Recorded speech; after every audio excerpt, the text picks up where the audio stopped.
And I'm back in all my full and phenomenal meanness. You must be wondering what I'm thinking now. Go ahead, guess.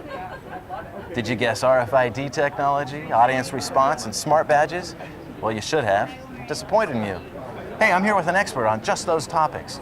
Mr. Lagastee, I understand they're passing out smart badges for we smart people. Where can I get one? Not for people like you. Oh, how about debonair badges? Nope. Suave Nope. badges? All right. Maybe I'll get one after we watch Brian's video. Good luck with that.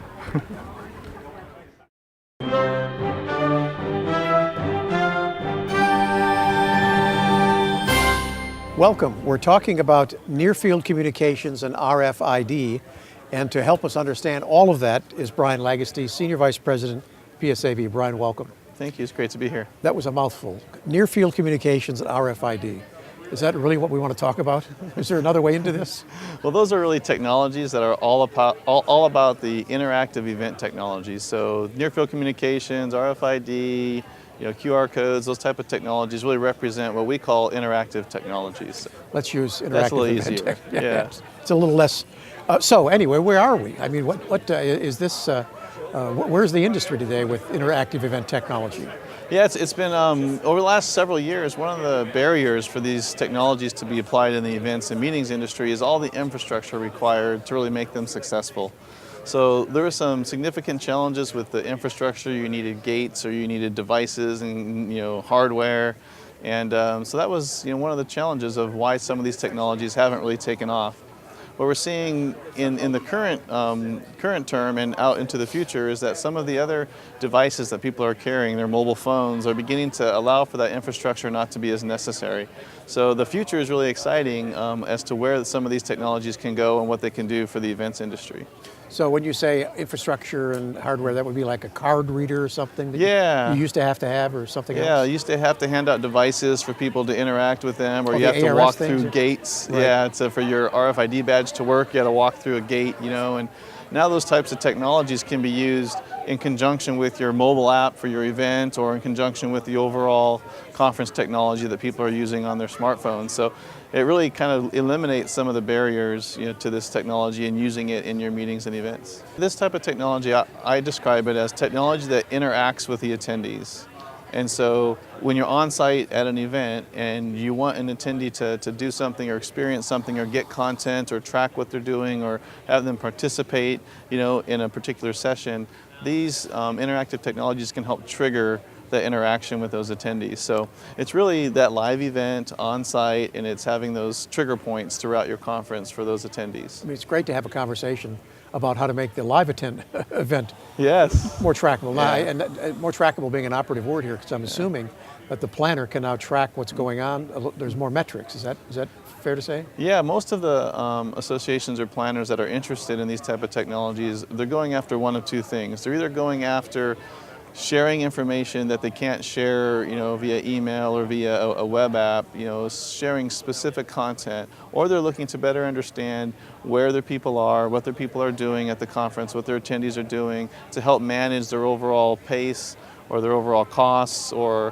whatever type of metric they're looking to understand better. Deploying some of these technologies can really help them do that. And are attendees okay with that? They don't mind the tracking? Not everyone. Yeah, because there is that question of privacy or intrusion, and is that somebody have to be careful about that? Yeah, they do. It has to be meaningful for the attendee, right? And a lot of times during the registration process, you can outline what your intentions are and then get those acceptances or approvals during that time. But if you're part of an association that has a really clear objective for what they're going to do. We need to know how many people are going to receive training on this particular technology. So then they may say, yes, I want that training or I want that certification, so I'm going to allow them to know that I'm in this particular session, right? So, or if I'm going through into a general session or into a breakout or into an exhibit environment and I want specific content provided to me, some of these technologies can then provide that to you at that point of interaction versus having something done in advance. So if you're in an exhibit area and you want to get information or track somebody throughout your particular booth, some of these technologies are really good for that. And it limits that privacy issue because they're in the booth for a reason. They want that information, they want that exchange, and then it helps you learn more about that attendee's profile and give them a better response, rather than kind of sending everybody the same information following the conference. And I know we've talked about interactive event technology as being useful for tracking attendee interest, tracking attendees. Yeah. Peer-to-peer, I'm guessing, tracking. What about content? Does it in any way impact or help or enable content? Yeah, so there's been some conferences recently that have used near field communications, which are basically chips that go into the name badges. People will call them smart badges, and they do a few different things. You can use them for access to public transportation if the city happens to use that type of technology. You can use them you can put funds, monetary funds on the badge to pay for different sessions or to pay for the concessions. And so there's some things that you can do there, but one of the attendees really are interested in content and bringing relevant content back with them. And so you can use the smart technology and the mobile app to help give that attendee the content that they want. And really, it's all about what you build in the back end, right? You have all your presenters and all your content for your meeting, and if that attendee would like that content, you can use different triggers to allow them to ask for it, and then it can be given to them right there. And the mobile app, it can come up on the mobile app or their badge. They can put their badge in front of either a smart tag or a QR code or things of that nature, and you can then get that content back to that attendee. It's all happening automatically. Yeah. Should a planner be thinking about near field and RFID and interactive event technology at the strategic level or at the RFP level, the executional level? I mean, I guess the answer is obvious, but what?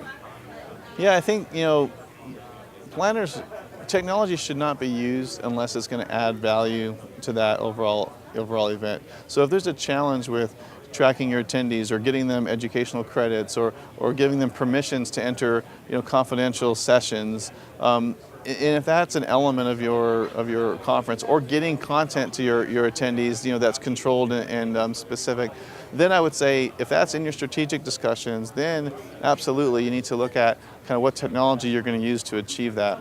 Once you do that, then you can outline that need or that goal in your RFP, and then allow different technology providers to bring ideas to you.